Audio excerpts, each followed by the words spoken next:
load axial shear moment relationship. I'm going to draw the solved free body diagram. Recreated right there. And so let's deal with the axial direction first. So we are just going to move left to right across this beam. It's as if we've defined an x-axis going again from the left end of the beam to the right. And as I move down that beam, first load that I encounter in the axial direction is 4.47 kips, and it's going to the right. And so what I want to do is just look or analyze the beam right at the point of application of that force. That force is pushing in on the end of the beam, causing compression. So I have a compressive internal force of 4.47. As I move across the beam, I have no loads in the axial direction, so I have no change in my internal axial force. So my diagram has a zero slope. I then encounter point B. At point B, I have a force 4.47 going in the other direction. That's going to cause a jump up in my axial force diagram.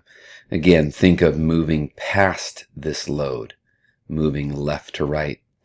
As I'm on the right side of the point of application, which is at B, the pin, the hinge, then I am going to, that 4.47 is causing tension in the beam, or the beam is becoming more tensile because of that applied load at point B.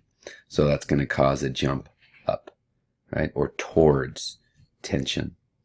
And so the rest of my beam has no applied forces in the axial direction, so it's flat.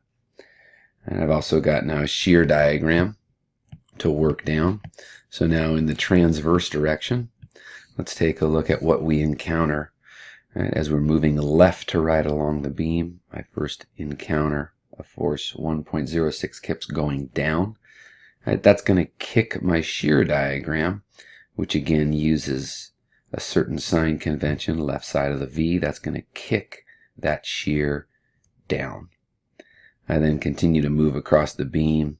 I have understanding that the change in shear is equal to the integral of the negative value of the distributed load on the beam. There is no distributed load, W equals 0, so there is no change in slope, or there is no change in the shear diagram. Right, slope is equal to 0. And then come across, encounter point B, which has a force going down of 8.49. That causes a jump down of 8.94, excuse me, I said that wrong, of 8.94 kips. That puts me down there at a total of -10. And then as I move to the end of the beam, I encounter a 10 kip load going up. That then closes my shear diagram. So to do the moment diagram, I'm going to need some of these areas that are on here. So I've got that A1, which is the area of my triangle right there between, or a rectangle, excuse me, between A and B. Right? It's going to have a height of -1.06 and a width of 15 feet. So that gives me A1, rewrite this right here, is equal to -15.9 kip feet. Let's look at A2, which is the rectangle we see right here. And A2 is going to equal -10 kips, which is the magnitude, times 5 feet, which is equal to -50 kip feet.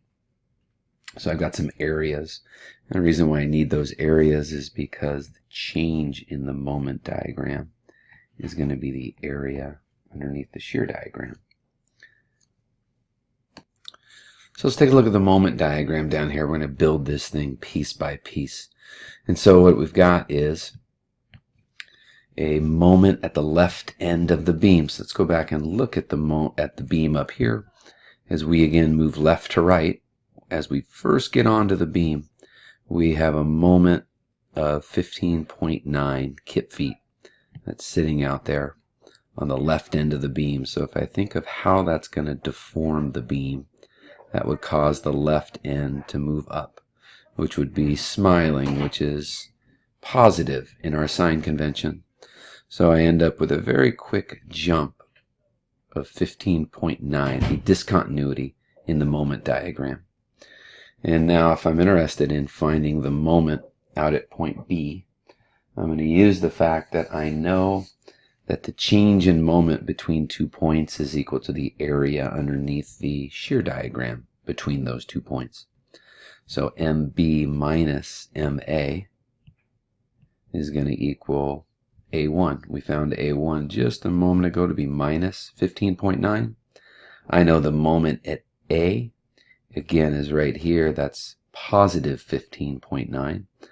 So the way the signs work out, I'm going to end up with the moment at B equal to 0, which is good because that's a hinge, and a hinge has no resistance to moment. So we've got now one more piece to this. I'm going to keep moving left to right on the beam, so from B to C. And so I'm just going to use the expression that the moment at C minus the moment at B is equal to A2. And we've got the moment at B is equal to 0 that we just solved for right here. So that's going to go plug in of 0. I know A2, which we calculated above, which was equal to minus 50 kip feet. And so I now have a very nice expression for the moment at C, which is equal to minus 50. And we encounter at the end of that beam, what do we have on for closure? We have a moment that's applied at the end of that beam. So that's going to cause a discontinuity or a jump in the moment diagram. Right?